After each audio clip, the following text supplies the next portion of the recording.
Bonjour, vous regardez Love First sur Dunk First.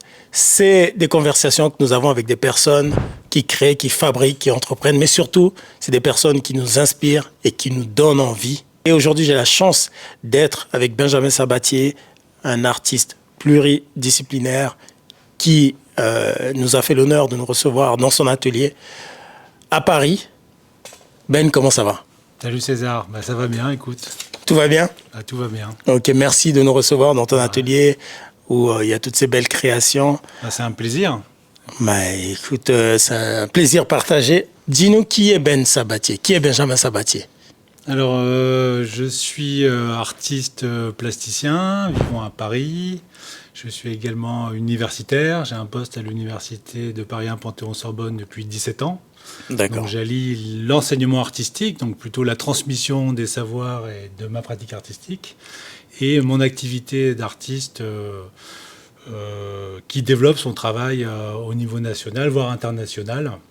D'accord. Depuis maintenant presque 20 ans. D'accord. Voilà. Sinon, moi, j'ai grandi dans une famille d'artistes. Enfin, mes parents étaient tous les deux plasticiens issus d'école des beaux-arts. D'accord.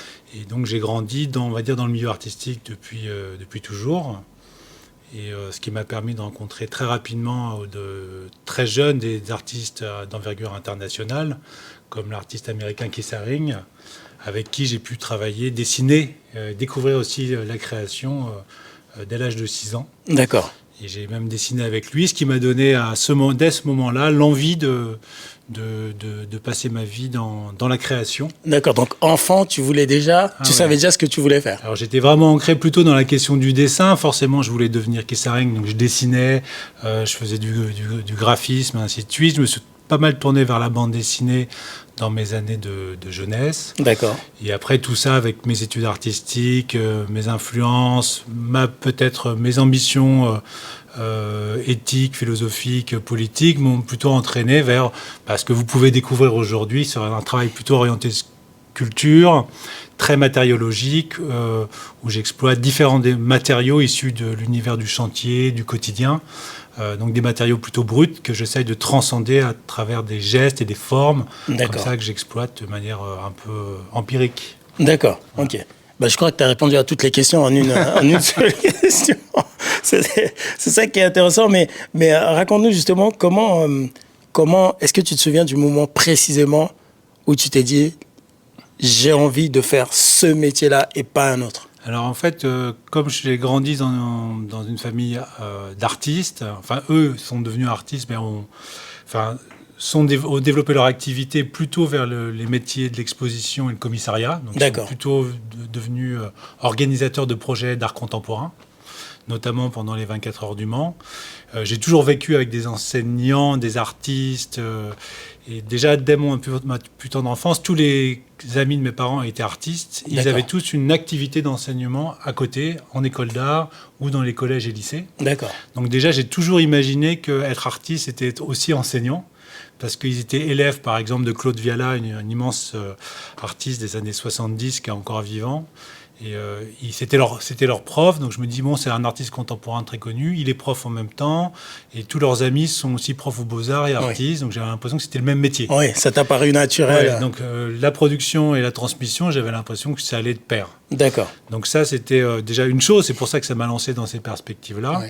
Et après, durant mon parcours, j'ai eu des choses forcément qui m'ont accroché plus que d'autres, notamment cette rencontre avec Keith Haring, un immense artiste graffitiste américain. Et après, durant mon parcours, j'ai eu des moments, des espèces de chocs esthétiques qui sont liés à des moments, alors souvent par hasard. Je me rappelle une fois, dans une bibliothèque, retirer un livre un peu improbable chez des amis de mes parents, et c'était une œuvre en bande dessinée de Enki Bilal, qui m'a complètement transformé ma vision du dessin.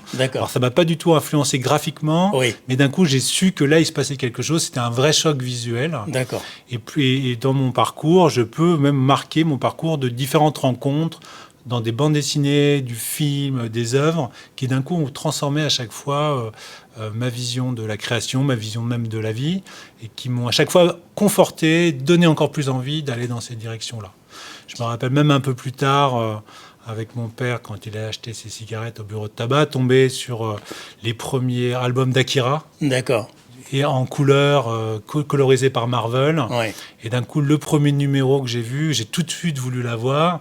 Et d'un coup, je suis tombé amoureux de cet auteur de bande dessinée, d'Otomo. Ouais. Je trouvais ça génial. Et c'est encore un choc esthétique. Ouais. Et après, ça m'a donné vraiment envie de me lancer dans la question du dessin. Et voilà, c'est plusieurs stades. Plusieurs stades. C'est plein de fois, plein de moments qui, d'un coup... permettre de prendre conscience des possibilités qu'on a de vivre en fait et de comprendre la vie, le monde par le dessin, la création. Voilà.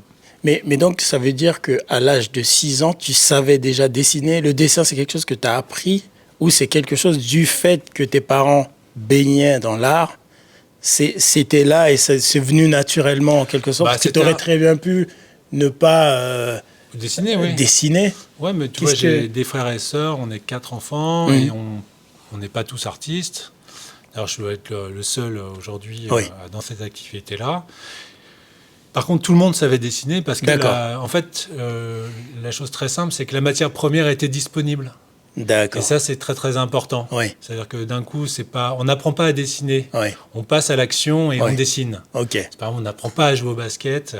On se met à l'action et c'est parce qu'on joue, de plus en plus souvent que d'un coup, on va s'améliorer. On va imiter les grands maîtres. D'accord. Voilà, imiter les gestes, imiter les manières d'être, les manières de dribbler.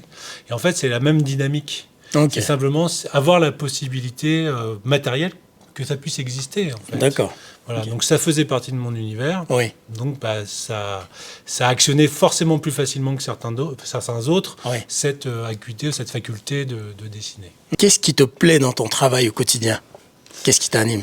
Alors, qu'est-ce qui m'anime je ne sais pas, peut-être le fait d'être toujours dans une dynamique d'aventure. Ça veut dire que quand je suis en phase de production, je ne sais pas vers quoi je vais réellement. D'accord. Ça veut dire que ça, c'est mon processus de travail, justement, qui est empirique. Ça veut dire que je travaille toujours en dessin, donc je fais du projet. D'accord. Je réunis la matière première pour réaliser ce projet. Et en fait, le passage à l'action fait en sorte que... Et la non-maîtrise peut-être des moyens techniques fait en sorte qu'il y a des aléas dans la production et je suis toujours engagé à découvrir des nouvelles formes, des nouvelles choses. Et donc, du coup, mon travail, il évolue aussi avec le temps. Et en fait, ce qui m'anime, c'est d'aller tout le temps à la découverte. l'expérimentation, l'expérience, l'émerveillement, la déception, la vie, quoi, en fait. Tu vois. Justement, en parlant de déception, quel challenge tu rencontres, quelle barrière ou difficulté particulière, récurrente ou pas, tu rencontres au quotidien dans ton processus de création? En fait, moi, j'aurais envie d'en faire encore beaucoup plus. Et en fait, les problématiques, elles sont très, très pragmatiques. Ça veut dire que je me limite en dimension, je me limite en nombre de productions aussi, parce que les questions de l'espace, du stockage, de la transportabilité sont des enjeux majeurs pour tous. Et la question, c'est toujours, mais on ne va pas produire à profusion pour rien.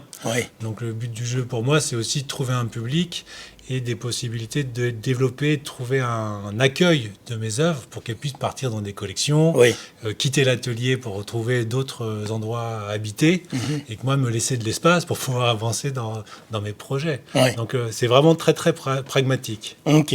Et dans la continuité de cette question, qu'est-ce qui rend ton travail spécial selon toi ?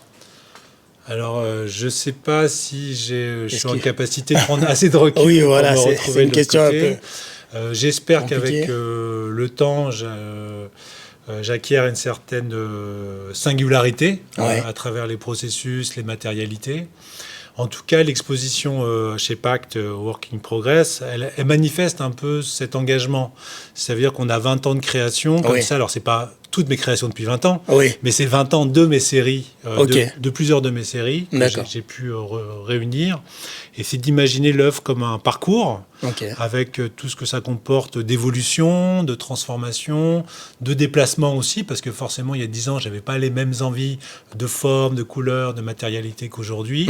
Le monde a changé, moi j'ai évolué avec lui, du coup je navigue à travers ça. D'accord. Et donc j'espère simplement que dans ce parcours, le spectateur puisse éprouver une certaine cohérence. D'accord. Moi, j'en vois une parce que c'est ma vie, c'est mon œuvre, ainsi de suite. Mais j'espère que le spectateur peut voilà, voir une singularité à l'intérieur de l'ensemble de ces dispositifs et formes. D'accord. Quelle est ta définition de l'art? C'est une question très, très vaste. Je pense que chaque artiste pourrait avoir sa propre définition de ce que c'est l'art. Alors pour moi, il y a une différence entre art et création. Et je préfère celle de création. D'accord. Parce qu'elle est partageable par tous. Et en fait, l'art serait un des moments de la création, mais tout le monde peut être créateur, tout le monde est créateur. D'accord. Et en fait, ce serait simplement le moment où cette création, elle est ultime parce que c'est le seul objet de cette activité, c'est la création. D'accord. Alors qu'on peut être créateur partout. Oui. On peut être créateur parce qu'on refait sa cuisine. On peut être créateur parce qu'on fait des photos. On peut être créateur parce qu'on est dans le marketing et on invente des nouvelles choses. On peut être créateur dans tous les secteurs de la vie. Tout à fait. Voilà. Et donc l'art, c'est le seul moment où justement l'objectif de la création, c'est le seul objectif. On est le seul être vivant qui pense à la création comme un objet. D'accord. Et pas simplement, c'est pas une contrainte matériologique d'un besoin. Oui. C'est quelque chose qui va transcender tout ça. Ok. Mais justement, ça existe dans tous les secteurs de la vie, dans tous les gestes du quotidien, que ce soit dans le sport, ou que ce soit dans l'économie de marché, ou dans l'artisanat. D'accord. Ok. Qu'est-ce qui définit l'univers créatif de Benjamin Sabatier? Alors en fait, après, je suis influencé par mon quotidien, voilà, les objets que je rencontre. Ouais. Du coup, ça m'oblige à apporter un regard un peu différent, peut-être de la personne lambda, c'est-à-dire que je vais regarder un déchet comme au sol tomber comme quelque chose de beau que je peux ramasser, peut-être me saisir dans le cadre d'une œuvre. Je peux regarder un mur qui se dégrade comme ayant une certaine esthétique. Donc c'est un peu regarder le monde dans un rapport esthétique et un rapport de plaisir. Que ce soit des choses de l'ordre d'esthétiquement beau, d'esthétiquement laid. En fait, la question ne se pose pas, c'est simplement est-ce que ça me touche, est-ce que ça me touche pas. D'accord. Voilà. Et après, toute la sphère politico-sociale, éthique dans laquelle on évolue, tu vois, l'Occident, forcément ça me touche et ça agit aussi sur mes formes, mes volontés artistiques. Ok. Voilà. Selon toi, qu'est-ce qui fait une grande œuvre? À quel moment on bascule de l'œuvre personnelle de l'artiste dans son atelier, du créateur, du créatif, à l'œuvre, la grande œuvre? Alors moi, en tant que artiste et créateur, je suis aussi spectateur des autres. Exactement. Donc il y aurait peut-être comment mon œuvre peut devenir une grande œuvre. Ça, en fait, c'est si elle rencontre son public et si elle arrive à transcender justement dans plusieurs générations et plusieurs publics. C'est ça qui fait les œuvres d'art majeures de l'histoire de l'art, c'est qu'elles ont rencontré à travers les siècles ou à travers les décennies plusieurs publics. Et elles résonnent encore des générations après. Donc ça, seule l'histoire pourra le dire. Et après, selon moi, les pièces qui me portent, enfin les œuvres qui me portent dans l'histoire de l'art, sont les œuvres qui me posent le plus de questions. Ça veut dire que elles sont pas simplement décoratives, belles, c'est qu'elles portent en elles-mêmes une puissance que je n'arrive pas à saisir. Il y a un mystère. Il y a une sorte de mystère, exactement, et qui vont me déranger. Ça va me déranger. D'ailleurs, les belles œuvres, celles qui m'habitent le plus, au premier abord, je les aime pas trop. Ah. Quoi, par exemple? Parce qu'elle me rebute un peu. Et du coup, elle me donne à réfléchir. Et je dois mettre du temps à penser. Et du coup, plus elle me pose problème, plus je les adore, en fait. Parce que plus elle m'habite et plus j'ai envie de, quelque part, les posséder. Voilà. Et après, je ne suis pas collectionneur du tout, donc je possède quasiment pas d'art. Justement, j'avais cette question-là. Est-ce que tu as l'âme d'un collectionneur? Alors, si j'avais les finances d'un collectionneur, c'est-à-dire avec un portefeuille vraiment rempli, je le serais forcément. Parce qu'il y a des choses qui une collection, c'est pas acheter une œuvre. Une collection, c'est acheter des centaines d'œuvres, en fait. On connaît les vrais collectionneurs par justement cette appétence et cette régularité où ils ont besoin d'investir dans justement l'achat d'œuvres d'art, mais ça peut être, on collectionne des timbres, on peut collectionner des objets, des baskets, et ainsi de suite. Et voilà, Et donc, c'est la question de l'accumulation, la question de la rareté, d'avoir celle qu'on n'a pas. Ça, c'est une collection, mais ça demande un investissement, des moyens. Et donc, ça, c'est aussi une vraie activité, à mon avis, économique. Et moi, je passe déjà beaucoup de temps dans l'atelier à produire des choses. Posséder quelques œuvres qui m'ont touché ou d'objets, ça me porte, si tu veux, ça peut m'intéresser, mais c'est pas mon activité. Mais je pense qu'avec collection, c'est une vraie activité. C'est une activité à part entière, exactement. J'ai l'impression.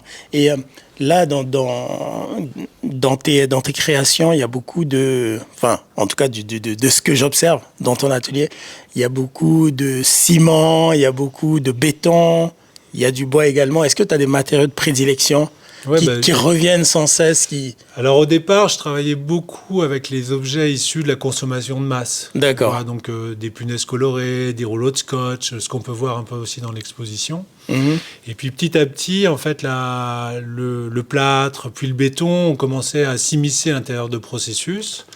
Et en fait, c'était des matériaux que je connaissais parce que je les avais exploités beaucoup pendant mon enfance et mon adolescence. Pour une raison, c'est que mes parents ont passé beaucoup de temps dans ce qu'on appelle l'autoconstruction. D'accord. Ça veut dire le rachat de vieilles maisons, de vieilles fermes qui rénovaient eux-mêmes.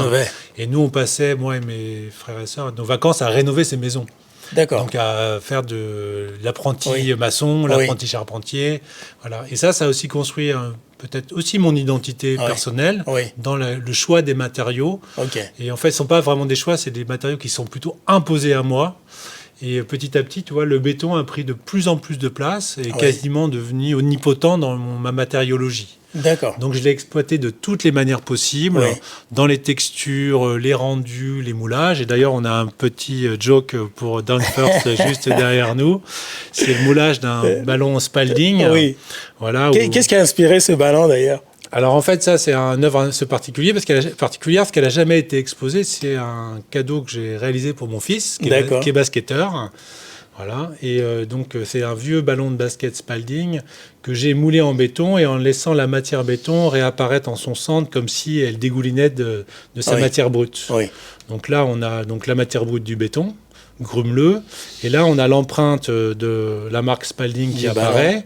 La marque, le NBA ici, le logo ici. Et en fait, le cuir du ballon est resté collé au béton dans son démoulage.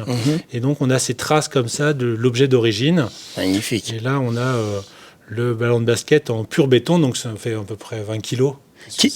Quel joueur pourrait dunker avec ce ballon ? Je ne suis pas sûr je suis pas sûr qu'on puisse dunker avec ce ballon. Je suis désolé. C'est dommage. On lance le challenge. Le premier qui dunk avec le garde. Mon fils, il ne va pas être content. Justement, si tu es d'accord et s'il est d'accord. OK. À tes débuts, Ben, quels ont été les artistes qui t'ont influencé ? Alors, je suis né dans les années 80, donc c'était en fait au départ tous les artistes qu'on a appelés de la figuration libre, justement issus de cet esprit bande dessinée, un peu peinture figurative. Alors c'est marrant parce que moi je suis plus du tout dans le figuratif et ça s'est éloigné de mes priorités. Et après on a eu aussi tous les artistes que j'ai découverts par la suite, minimalistes des années 70 comme Donald Judd, Robert Morris. Et après avec rétrospectivement, les artistes intellectuellement qui m'ont le plus influencé, c'est Joseph Beuys, immense artiste allemand, et son compère. Alors, j'appelle son compère parce qu'ils ont un peu le même esprit et le même regard sur la question de la création. C'est Robert Filliou, le français, qui est moins connu dans l'histoire de l'art, mais qui porte aussi une vision très particulière et je porte très forte sur la question de l'art. On va parler de vêtements. Quel rapport as-tu avec les vêtements ? Alors, en fait, je ne sais pas quel rapport j'ai. J'aime bien avoir une belle paire de sneakers, à l'aise. Je suis plutôt loose, tu vois. Donc, il faut que... Alors, je fais pas beaucoup de magasins. Il faut que je sorte. J'ai 2-3 enseignes. J'y vais, je trace. J'ai besoin d'un truc. C'est fonctionnel, utilitaire. Mais par contre, je vais pas n'importe où non plus. Oui, ok. Voilà. Donc, j'habite à côté de la rue de Charonne, dans le 11e arrondissement. T'es bien servi, là. On est sur le Faubourg Saint-Antoine, pas loin. Il y a de quoi faire. Voilà. Et donc, quand j'ai besoin, je sais où je vais. Et je peux vous citer les marques si vous voulez, mais c'est peut-être pas le jeu. Mais en tout cas, j'y vais direct. Et je suis assez pointu. Je fais attention. Très bien. Ça me fait faire la transition. Que penses-tu de l'adage « l'habit ne fait pas le moine » ? Moi, je pense franchement que l'habit a fait le moine. Explique-nous. Avec l'expérience que j'ai, je pense que l'habit fait le moine. Alors, on peut se tromper parce qu'on peut avoir des surprises. Ça m'est déjà arrivé avec des collectionneurs américains où j'aurais donné 2 sous dans la rue et en fait, c'était des multimilliardaires. Mais c'était une manière aussi de disparaître et de jouer justement l'intégration à la sphère sociale. Et c'est aussi gagner sa liberté grâce à ça. Parce que si on passe inaperçu, on peut aller dans la rue, on peut faire plein de choses. chose. Tout à fait. Et ça, c'est quand même assez agréable. Donc là, l'habit ne fait pas le moine. Oui. Mais souvent, quand je regarde, je regarde des gens et je me dis, bah, lui, il a pas l'air très sympa. Ouais. Et là, à chaque fois, je me dis, mais en fait, l'habit fait le moine. C'est que Et ça vraiment, il s'avère le porte sur lui. Ça s'avère souvent vrai. Et il le porte. Tu sais, une personne méchante, ça se voit quand même. Ça se voit. Et ça se voit à la manière dont il est habillé. Ouais, après, il y en a qui jouent avec ça, mais c'est ça qui est marrant, mais c'est de trouver le petit truc qui fait, mais non, mais en fait, là, c'est une joke. Oui. Si ton travail était une musique, quel style musical ça serait, ou style au pluriel, quel style musical ça serait et quelle époque ça serait en musique, si tu devais qualifier ton travail en musique? C'est hyper dur. Ouais. Ouais, c'est assez compliqué, alors parce que c'est pas forcément lié à mes goûts personnels. D'accord. À quoi ça pourrait correspondre? Est-ce qu'il y a un son, une sonorité qui est rattachée à ton... Non, mais alors il y a plutôt une sonorité plutôt industrielle, plutôt, on va dire, on serait dans l'électro-techno. Oui. Pas parce que j'écoute ça, mais parce que simplement sur la question du collage, de l'assemblage, du mixage, on serait plutôt dans cette dimension processuelle. Tu vois, on serait pas dans la maestria du grand pianiste. On est dans le brut. Ouais, on est dans quelque chose de brut et qui se construit par champ référentiel et par transformation du réel. Et le DJ, c'est ce qu'il fait, c'est qu'il prend des éléments du réel qui existent et par couche, superposition et collage, il transforme le son, mais ça avec de l'existant. Et moi, c'est un peu dans cette dynamique-là que je travaille.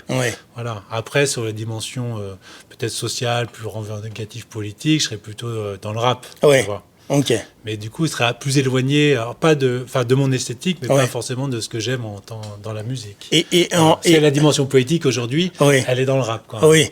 Et dans le rap, est-ce que tu as des choses qui t'ont marqué, des moments comme ça, ou même dans la musique, disons d'une manière générale, est-ce qu'il y a des choses en musique qui t'ont des moments waouh?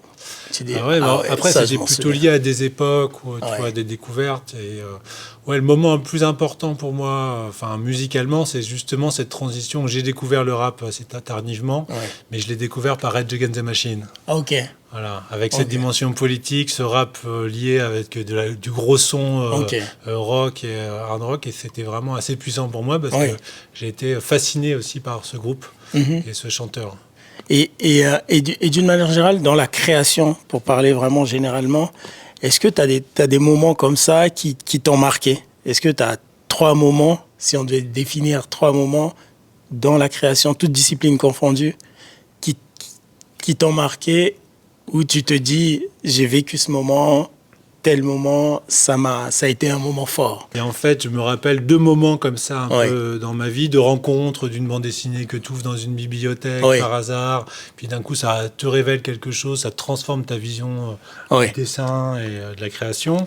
Puis il y a des moments des films, je me rappelle, ado, je zappais sur la télé tout seul dans le salon de chez mes parents, puis je tombe sur un film qui était hyper lent, hyper ténébreux, et je me dis mais c'est quoi ce truc, il n'y a pas de parole et tout, c'était dans la jungle. Et puis, en fait, je reste devant, je me dis, bah, putain, c'est pas mal quand même. Et je me suis laissé bercer. Et c'était Derzu Ozala, l'immense film japonais, qui dure 2h30 sans quasiment aucune parole. Exactement. Et en fait, j'ai tenu le truc. Je me dis, mais en fait, j'ai vécu une vraie expérience esthétique. Il y a ce moment où j'ai vu chez le marchand de journaux la première BD Akira colorisée. Et ça, pareil, ça a transformé. C'est le début des mangas. On ne savait pas ce que c'était. La bande dessinée était extraordinaire. Akira est folle. Après, j'ai vu le film en 91. J'ai trouvé ça fou. Il y a plein de moments comme ça qui sont très, très attirants. Ça peut être dans des romans aussi. Parce qu'on te conseille quelque chose. Tu ne vas pas forcément y aller. Et puis d'un coup, c'est d'une révélation. Tu découvres un univers et tu as envie d'en savoir toujours plus. Exactement. Voilà, donc il y a des auteurs américains de romans comme Russell Banks ou Paul Auster qui m'ont apporté beaucoup de choses dans mon univers poétique, qui m'ont ouvert les yeux sur des univers insoupçonnés. Et ça nous fait grandir. Voilà. Et c'est pas des choses qu'il faut... Alors, des choses, des fois, il faut se forcer. C'est comme mon film Derzu Ozala, où il faut se forcer Voilà. Et là, on se dit, en fait, il s'est vraiment passé quelque chose. Puis à des moments, ça arrive par hasard, on voit une série, là, on fait waouh. Et là, ça nous donne envie de passer à l'action. Et en fait, les œuvres qui me plaisent le plus, en revenant aux questions tout à l'heure, c'est les œuvres qui m'obligent et qui me permettent et qui me donnent envie de passer à l'action et de devenir encore plus créateur. Voilà. Et c'est ça le plus fort, je trouve. Comment est né Work in Progress? Non, mais alors il a existé à plusieurs moments parce que forcément il y a 20 ans, mon travail était balbutiant, c'était au début, donc il n'y avait pas de parcours identifiable. Il y avait juste comme ça à un moment donné des one-shots, des tentatives artistiques. D'accord. Et en fait, j'avais déjà réalisé il y a quelques années une expo qui s'appelait Work in Progress, mais en présentant que 5 œuvres issues de 15 ans de production. De production, Et en d'accord. choisissant vraiment quasiment, tu vois, une tous les 3 ans, Oui, tu vois. Et là, c'est arrivé à un autre moment, c'est-à-dire que c'est une nouvelle collaboration avec une jeune galerie d'accord. qui avait envie, dans un espace assez réduit, de faire une exposition d'envergure. Et on s'est dit, d'un commun accord, qui, en fait, pour créer vraiment un univers de création, il fallait densifier, mettre beaucoup d'œuvres, Ouais, même quasi monumentales, dans ces petits espaces. ouais, Et donc, très vite, on a décidé d'aller chercher dans différents stockages et différentes parties de ma vie de créateur, ouais. différents projets qu'on a réunis pour justement montrer un parcours et que la création, c'est pas un one-shot. Ouais. Que ça passe par plein de stades, plein de tentatives, plein d'expérimentations, et que l'exposition, en fait, c'était une démonstration d'un cheminement Oui, matériologique et de pensée, et que ce qui faisait œuvre, c'était l'ensemble. d'accord. Et que tu vois, une œuvre, c'est pas juste un film, un tableau, c'est le parcours qui amène à ce tableau, Tout à fait. ou le parcours dans lequel ce tableau se situe. Oui, Et que c'est toujours intéressant de voir la transformation de l'œuvre. Parce qu'en fait, il ne faut pas imaginer qu'un artiste, il fait une fois une œuvre, il va se répéter toute sa vie. oui, Sinon, là, c'est du marketing et du business, c'est pas Ouais. de la création. oui, Les artistes, ils sont tout le temps en train de réinventer des choses. oui, Même pour des artistes, on imagine qu'ils font de la répétition, mais en fait, ils font plein d'autres trucs. Ouais. Mais peut-être que le marché les oblige à rester dans cette image-là, ouais, parce que ouais. c'est ce que les gens attendent. Tu Oui. vois. Mais en fait, les artistes ont toujours leur atelier, leur jardin secret, et ils continuent Ouais. à bosser. oui, Alors moi, ce mode de fonctionnement, j'en ai fait mon identité. d'accord. C'est-à-dire que je suis tout le temps en train de me remettre en jeu, et dès qu'une œuvre commence à être trop répétée, je m'ennuie, donc je passe à autre chose. Passe à autre chose. Voilà. Est-ce qu'il y a un fil rouge qui lie les années, comme une espèce de bracelet en perles? Ouais, mais après, ça a deviné aussi à travers la visite de l'exposition, la visite, la relation formelle entre les œuvres, Oui. dans peut-être justement ce que on peut appeler ma singularité, mon écriture, peut-être dans cette brutalité d'approche des gestes et des matériaux, peut-être aussi à des moments poétiques, des moments ludiques, Ouais. peut-être des moments presque humoristiques dans certaines approches, Ouais. qui sont peut-être difficilement décelables au premier abord, ça, je peux le concevoir, mais en tout cas qui font partie aussi de ma manière d'appréhender la création et la sculpture en particulier. Parce qu'il faut dire que c'est la première fois, en fait, dans une exposition, alors c'est pas la première fois qu'il y a que de la sculpture, mais là on a réuni qu'un ensemble de sculptures. Voilà, il n'y a rien accroché au mur, il n'y a pas de tentative Non. de collage, de Ouais, tableau, ouais. alors que ça fait aussi partie de mon univers de univers. création. Ouais. Et là, on a choisi que des objets, justement, qui se posent dans l'espace. Est-ce qu'il y a une raison à ça? Qu'est-ce que... Bah là, c'était vraiment un choix, on va dire, un choix esthétique. Esthétique? Ouais. Ok. Du coup, avec le Garris, on s'est dit, voilà, on va prendre un curseur, on t'identifie plutôt comme un sculpteur, Oui. même si tu fais pas mal de trucs, Oui. et ben on va axer sur justement cette Ouais. activité, et on va dire, ben voilà, Ouais. t'es sculpteur, bah, on fait de va la mettre- sculpture, on va montrer... On va zoomer. On va zoomer que de la sculpture, et puis comme ça, on va voir qu'il y a une vraie trajectoire Ouais. dans cet univers-là. D'accord. Mais est-ce que ça veut dire que là, du fait que ce soit exposé 20 ans après, Work in Progress, le travail est fini? Est-ce que le work n'est plus en progress? Bah non, justement, il est toujours en cours. Est-ce qu'il est toujours en cours? en cours, mais en fait, on le voit, alors il n'est pas dit dans l'exposition, mais il y a une sculpture de la dernière série, Oui. et la dernière série, elle est là, juste devant nous, c'est cet ensemble de petits formats en béton armé colorés. Oui.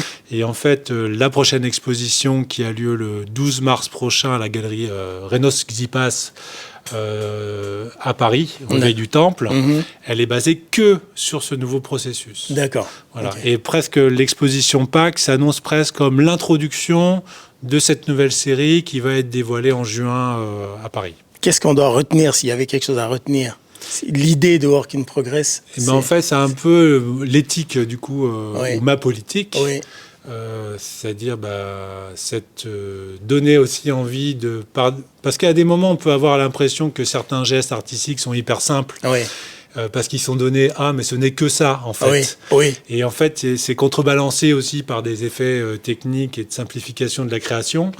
Et en fait on peut trouver des gestes anodins, on superpose des scotch, c'est pas grand chose, mais il faut choisir les couleurs, trouver autant de rouleaux de scotch, tu vois.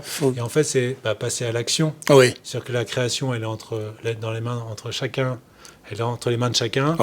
Et en fait moi aussi mon processus est pédagogique. Dans le cadre de mon métier d'enseignement à l'université et mon métier d'artiste, c'est de permettre à chacun de passer à l'action. Mon œuvre, ce n'est qu'un exemple et un certain exemple pour regarder le monde dans lequel on est et justement pouvoir le détourner, l'exploiter et avancer. Justement, qu'est-ce qui t'inspire au quotidien? Mais en fait, les formes, elles ne sont pas issues d'idées comme ça préconçues qui vont m'inspirer. C'est le moment où je vais passer à l'action avec certains matériaux. Ça vient au fil de l'eau. Ouais, exactement. Et puis je vais me planter, je vais réussir. Il y a des choses qui vont me plaire. Il y aura la découverte, le hasard. Et en fait, il faut saisir ces moments pour que ça devienne quelque chose. Parce que je peux passer aussi à côté de plein d'événements dans mes processus. Mais à quel moment on sait que c'est le bon moment? Non, mais je sens qu'il se passe quelque chose. Mais c'est pas parce que je sens qu'il se passe quelque chose que c'est bien. Tu vois, parce que peut-être ça va aboutir. Deux semaines après, je peux regarder des choses où j'étais hyper content. Je me dis, j'ai réinventé la mayonnaise. Et puis je regarde 2 semaines après, je fais en fait c'est quand même pas terrible. Il manque les œufs. De côté, et puis je passe à autre chose. Mais ça arrive tout le temps.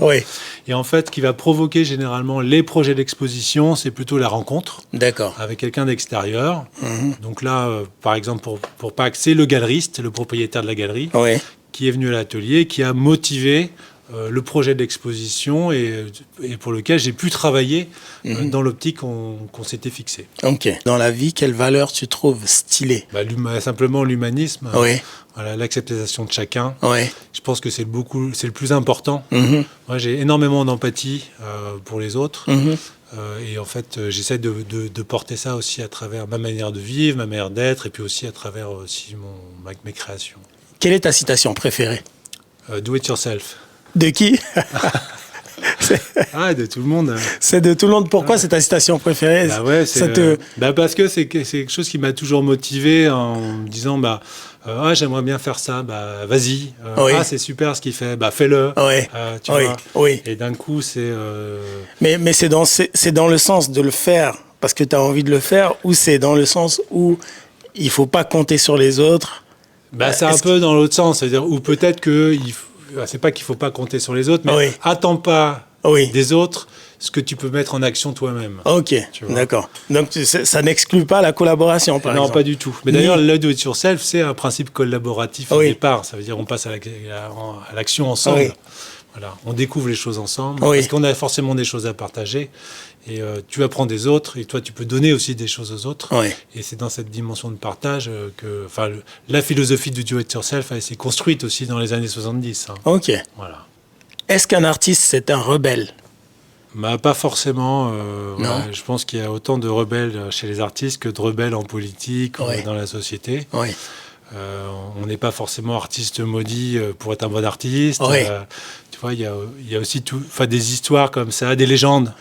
Est-ce que c'est une légende urbaine aussi? C'est des mythologies, tout ça. On peut être rebelle, oui, parce que si on a quelque chose à dire, forcément, on va parler peut-être de manière plus forte et beaucoup plus puissante aussi. Est-ce que ça dépend des médiums? Est-ce qu'il y a des médiums qui ont plus de résonance? Un musicien, est-ce qu'il a une plateforme plus...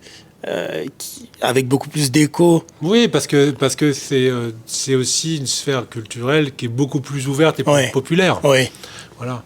Et après, en plus, si en ce moment on travaille plutôt à l'international et qu'on parle en anglais, et justement, on a encore plus d'écho aujourd'hui au niveau international. Tout à fait. Si on est français, qu'on chante en français, d'un coup, l'écho, il est réduit. Il peut être important localement, il peut s'exporter à l'international, ce qui est arrivé plein de fois, mais c'est relativement rare. C'est limité quand même. Et par exemple, la peinture n'a pas de langage, donc et la peinture est le médium artistique qui a le plus de puissance de frappe, parce que c'est un espèce de corps à corps de l'artiste tout seul face à la toile, et que sa trace, son geste, ce qu'il y figure, ce qu'il y met, est d'autant plus visible. La sculpture, ça passe par tout un processus long. Oui. C'est de constitution, de moule, de Ouais. séchage, et les processus où même le geste et peut-être la trace de l'artiste a tendance à disparaître. Oui. Alors que la peinture, il y a un truc direct. Tu peux le faire devant les yeux, il y a un truc vraiment... Ouais. Et c'est c'est un corps à corps. Oui. Alors je ne dis pas qu'il n'y a pas de corps à corps dans ma production, Oui. mais le corps à corps, il n'est pas visible tout de suite. Oui. Tu vois. Mhm. Et c'est pour ça qu'à des moments, je passe aussi à la peinture ou à la constitution de séries de collages ou de choses liées au pictural. C'est parce que je ressens ce besoin de voir tout de suite quelque chose se Le matérialiser résultat. avec un geste. Oui. Oui. Alors que la sculpture, c'est je coule dans un moule qui va Il faut sécher un le temps. temps que je démoule ou que je Ouais. redécouvre. Ouais. Et souvent, je travaille à l'aveugle et d'un coup, l'œuvre Se révèle que tardivement. Ouais. Ouais. Et du coup, Ouais. il y a aussi la déception de merde. Ah, c'était pas ce que Ouais. j'avais imaginé. Alors que le C'était geste Oui. de peinture, il est beaucoup plus franc, il est Oui. présent. Et donc encore plus fort en musique qui est Oui. instantané. Exactement. Ouais. C'est tout de suite ça sort et puis il y a enfin Il y a une prise directe. il y a une Voilà. prise directe. Oui. Ok. Si t'avais pas fait ton métier actuel, qu'est-ce que tu aurais fait? Enfant, je voulais devenir caméraman. Incroyable. Ouais, parce que en fait, c'était une espèce d'appétence technique pour la machine, Ah oui. le déplacement, Ah oui. et d'un coup être un œil qui enregistrait tu Oui. vois, la réalité. Oui. Oui. Et ça, c'était un peu aussi de mes rêves d'enfant, parce Ah. que j'avais une sorte d'appétence pour ça. Mais en fait, c'était pas. J'aurais pu devenir réalisateur de cinéma, Oui. faire autre chose. Oui. Et je trouve que enregistrer le réel, Oui. je trouvais ça extraordinaire. Ça, c'est quelque chose que Ouais. tu aurais pu faire, mais tu serais resté dans le domaine artistique, quoi qu'il en soit. Ouais, je pense. Ça, c'est c'est clair. non négociable. Ou à hauteur de bande dessinée aussi, Oui. à un moment donné, ça m'a beaucoup. Ça a pris beaucoup de temps aussi Oui. chez moi, quand les 10-14 ans. Mais du coup, tu as quand même créé des bandes dessinées. Oui, T'as produit- je faisais de la bande dessinée, mais plutôt des pages, des planches de bande dessinée. D'accord. J'essayais de créer des scénarios, des D'accord. personnages. Ah oui, d'accord, ok. Ouais. Donc, tu te rapprochais finalement de ton rêve d'enfant de réalisateur. Ouais. Quelque Il y part. a avec cette dimension narrative, Oui, exactement. de cadrage. Le et tout, cadre, oui. Voilà. Tout ça, ça s'est déplacé, mais D'accord, ça ok. fait partie aussi. Enfin, c'est aussi la découverte. Dans le passage à l'action, c'est d'un coup, il y a un truc qui nous plaît. Oui, Et ben, on essaye. tu oui, vois, oui. Pour se rendre compte, voilà. est-ce que ça me plaît vraiment? Est-ce que je Exactement. m'investis Et là, là? aujourd'hui, je suis toujours fan de bande dessinée. Donc, Oui. j'achète beaucoup de comics ou de bande dessinée, Oui. de romans graphiques. Je continue à être... Tous? Japonais? Ah non, mais il n'y a pas de limite, en fait. Ah oui, d'accord. Ouais, C'est- c'est international. Ah oui. C'est-à-dire, toutes les créations sont intéressantes, toutes Oui. les cultures sont intéressantes. Et je vais T'as pas un puiser- domaine Non, mais c'est par période. Des moments, il y a plutôt la bande dessinée underground américaine qui m'a Oui. plu, avec toute cette dimension de roman graphique qui n'était pas encore publié en France dans les années 2000. Oui. Et du coup, avec 10 ans de retard, on les On récupère. les a, oui. Tu vois, par exemple, il y a The Boys, c'est la grosse série qui est en ce moment sur les plateformes Oui. américaines, là, Ouais. que je ne vais pas citer. Oui. Qui font Non. aussi une série, elle est quand même hyper costaud. Ouais. Je veux dire, c'est violent, il y a du sexe, ainsi de suite. Mais la bande dessinée, elle est issue des années 2000, elle est extraordinaire. Ouais. Le scénario est pointu, Ouais. les dessins sont incroyables. Ouais. Et du coup, ça, on l'a avec une sorte de retard. Et toute la série, elle est en bande dessinée, mais elle est dingue. Et Dingue. pour toi, qu'est-ce qui explique qu'on ait ce retard, ce décalage en France? Mais parce- Pourquoi on n'a pas la culture de la... Ah ouais, alors il y a eu un retard, mais parce que ça, c'est on va dire, une culture purement américaine, mais Ouais. underground. Ok. Et donc, elle est même pas instituée dans la population, c'est très Ouais. peu connu. Oui. Et en fait, c'est même que les Européens qui sont fans un peu de gore, de trucs sexuels Ouais. et tout, qui l'ont récupéré Ouais. et qui en ont fait quelque chose de génial. en D'accord. fait. Ok. Le grand public de David Lynch, c'est les Européens. Exactement. C'est pas les C'est Américains. pas les tu Américains. vois. Ouais. Par contre, David Lynch, il est américain. Et il est Voilà. purement américain, ouais. Exactement. Donc Ouais. nous, on arrive à l'attraper, à Ouais. mon avis, en tant que spectateur, le meilleur. Ouais. Tu vois. Ouais. Parce qu'on a un public. Alors peut-être qu'on n'est pas les plus grands créateurs. On est mais pointu. On est hyper pointu en tant Ouais. que public. Pointu. Et dans tous Exigeant. les niveaux, musical, Ouais. tu vois, dans tout, on est Ouais. pointu. Ouais. On vient récupérer. En France, quand on est fan, en Europe, hein, je vais parler de manière plus générale, Ouais. on est vraiment, vraiment fan. Ouais. Ouais. Le terme love first, ça te dit quoi? Ah ouais. Non, mais en fait, moi, ça m'évoque ça, justement, ce que j'ai aimé en premier, ce que j'ai découvert, ce que j'ai vu, ce que j'ai, Ouais. tu vois, Ouais. attrapé, Ouais. ou ce qui m'a plu, et voilà. Ouais. Et c'est ça, pour moi, Love First. Love first, c'est ça pour Ouais. toi. Maintenant, on va parler basket parce que quand même, Ouais. il y a un ballon incroyable. unique au monde, unique En au béton. monde, en béton. Et d'ailleurs, je relance le challenge. Celui qui arrive à dunker avec ce ballon, il a un gros cadeau. Il est un peu troué quand même. Mais justement, c'est ça le challenge, c'est ça qui le rend intéressant. Quel est ton rapport avec le basket? Et ben en fait, c'est quoi cette histoire avec le basket? cette histoire. En fait, nous, on s'est rencontrés. Exactement. On s'est rencontrés sur les terrains. Exactement. Voilà. En fait, moi, je suis né dans les années 90, Ouais. 80. Ouais. Et donc, j'ai grandi en découvrant, c'était Michael Jordan, et avant ça, Magic Johnson. Ouais. C'était toute cette époque-là, on les a vus, on a rêvé avec eux, on oui. se débrouillait pour avoir les cassettes, tu vois, VHS, avec les enregistrements. Ah oui. Et donc, j'ai commencé à jouer au basket au même âge que la plupart des gros fans de basket, Tout à fait. en découvrant tous ces univers-là. Ouais. Et donc, j'ai grandi avec ça, et très rapidement, j'ai commencé à jouer avec mes copains. Ouais. Et puis, j'ai commencé à rentrer en club, et puis j'ai commencé à... T'as fait tout le parcours. Voilà. Et puis, en adorant, parce que le basket, c'est plus qu'un sport, c'est aussi... une philosophie, Exact. c'est aussi des vêtements, c'est aussi, tu vois... C'est un lifestyle, comme on Ouais, dit. exactement. Ouais. C'est plus que simplement le sport, Ouais. c'est un univers. C'est- Un tout à univers fait. graphique, Ouais. univers musical. Ouais. Et du coup, forcément, quand tu es adolescent et que tu grandis là-dedans, nous, on a vécu la même Ah chose. non, mais oui. Et donc, j'ai grandi avec ça. Et puis, après, j'ai toujours adoré, en fait, sur le terrain, Ouais. la dimension du combat, avec tout ce que ça comporte aussi, Ouais. d'esprit d'équipe, Ouais. et puis aussi voilà, Ouais. De combativité. de chambrage. Monsieur Chambreur, ici, là. Moi, jamais sur un terrain, je suis l'être le plus sage, le plus Exactement. réservé, le plus discret au monde. Voilà. Et mes créatifs. Ça, c'est plus fort que moi. Ça, Exactement. pour moi, le basket, il n'y a pas de basket sans créativité. Ouais. C'est-à-dire que moi, ce qui m'a plu dans le basket, c'est que je regardais mon frère jouer au basket et c'était, je crois que je peux le dire objectivement, le basketteur le plus créatif que j'ai vu. J'étais en République centrafricaine, je devais avoir 7, 8, 9 ans par là, et j'avais assisté à un match de mon frère. Et vraiment, tu vois, quand tu vois Messi au foot, quand il a le ballon, Ouais, c'est personne ne magique. peut lui prendre le ballon. En fait, s'il décide que tu ne peux pas lui prendre le ballon, tu ne lui prendras pas le ballon. Ouais, ouais. Et quand je voyais mon frère jouer au basket, c'était la même chose. C'était une dimension chorégraphique et artistique. C'était vraiment... et en fait, il y avait une dimension où ils s'en foutaient tellement je ne sais pas comment expliquer ça, du résultat qu'il était au-dessus du lot. C'est-à-dire que marquer le panier, c'était pas ça il pouvait le faire, ça. Ouais, moi, je suis un peu comme ça. C'était pas sa finalité. Moi, je suis fan des gens contre qui je joue. Parce que C'est incroyable. s'ils ont fait des beaux gestes et tout, je suis le premier, mais hyper content d'avoir joué au même moment. C'est un honneur. Ah oui.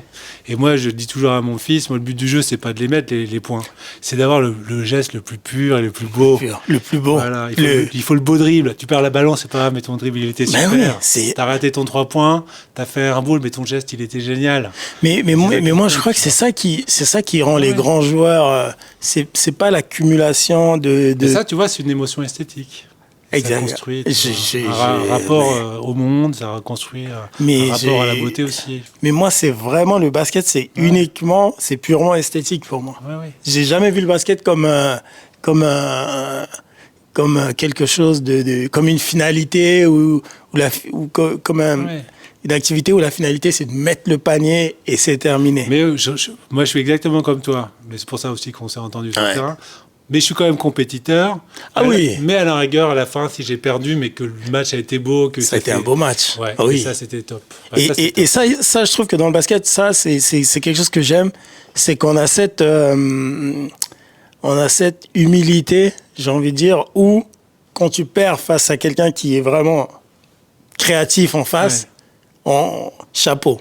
Tu vois, moi je dis chapeau. J'applaudis sur le terrain. Il est fort. Oui, j'applaudis sur le terrain mes adversaires. Exactement. Si l'adversaire, s'il est nettement plus créatif. Par contre, s'il n'est pas créatif, mais qu'il gagne, j'ai une frustration. Ça, c'est ta faute, parce que tu as mal joué. Exactement. Qu'est-ce qui fait un bon basketteur? C'est peut-être... tu vois, quand on regarde Doncic aujourd'hui, on dit c'est un super basketteur parce que les gens qui jouent avec lui jouent encore mieux. Ouais. parce qu'il transforme le jeu, mais au profit de l'équipe. Et un bon basketteur, c'est celui qui sait distribuer, qui sait rendre les autres meilleurs. Finis cette phrase. Le basketball sans le dunk, c'est comme... Ah mais là, tu peux y aller. Une mayonnaise sans œufs. Alors attends, j'imagine une mayonnaise sans œufs. Ouais, non, ça le fait pas. Ouais. Qu'est-ce que tu souhaites au monde pour 2025 ? L'objectif est toujours le même, Ouais. c'est que le monde soit meilleur, Ouais. aller vers le meilleur, Ouais. vers le bon. Ça, je crois que c'est l'objectif de chacun. Mhm. Après, on imagine toujours qu'il y a des petites tensions et des gens qui vont pas dans cette dynamique-là ou qui pensent que le bonheur ou le bon est pas dans le même sens que toi tu le penses. Ouais. Voilà. Ouais. C'est qui le créateur, le plus grand créateur de tous les temps ? En fait, il y en a qu'un. Enfin, et ça va être la même chose que tous. Tu vois, j'ai plein de monographies d'artistes derrière moi, entre Basquiat, Warhol, Robert Crumb, Le Corbusier, Christian Marclay, que ce soit des architectes, des dessinateurs, des gens du pop art et tout. En fait, je vais faire un peu comme tout le monde et le gros bateau, je vais dire Picasso. Oui. Et de manière très simple, c'est que son nom, il a transcendé les générations. Ouais. Et que d'un coup, tu sais pas pourquoi, mais enfin, on le sait parce qu'il a une créativité toujours en acte. Ouais. Il s'est toujours renouvelé. Ouais. Il a toujours été, même quand il était peu à la mode, il a toujours réussi à revenir et à recréer, à être dans une dynamique où, au quotidien, il était dans la production de quelque chose de très singulier. Ouais. Même s'il a dû pupiller à droite à gauche des idées, il les a toujours transformées, transcendées. Et en fait, il transcende les générations. Ouais. Tu vois, il est encore là, présent pour tout le monde. Tu peux demander à n'importe quel gamin dans n'importe quelle région de France, est-ce que tu connais un artiste ? Il va te sortir Picasso. Il sait pas, il sait même pas pourquoi. Il sait pas. Mais ça résonne. Du coup, c'est là. C'est rentré dans. Ouais. Tu vois. Du coup, c'est la légende. Ouais. Tu vois, quasiment pour toujours, parce qu'il n'est pas déplaçable. Ouais. C'est le dernier grand artiste moderne. Tu es professeur également, enseignant. Tu transmets les connaissances. Quel conseil tu donnerais à un jeune apprenti créatif, créateur ? Quel est le conseil ultime ? Ouais, en fait, c'est ce que j'essaye de faire aussi à travers mon œuvre. Il n'y a pas une grande différence entre mon travail d'enseignant-chercheur et mon activité d'artiste. Hein. C'est passer à l'action, s'ouvrir au monde, être dans l'expérimentation. Ne pas justement avoir peur de faire des choses. Parce que c'est avec ses échecs et qu'il y a des réussites et que chaque découverte, chaque matérialisation d'un moment, c'est quelque chose en plus dans sa vie qui nous construit. Mm-hmm. Donc je les motive plutôt à passer à l'action. Voilà. Tu fais, après tu penses. C'est l'apprentissage par la pratique. D'accord. Voilà. Merci beaucoup Ben. Merci César.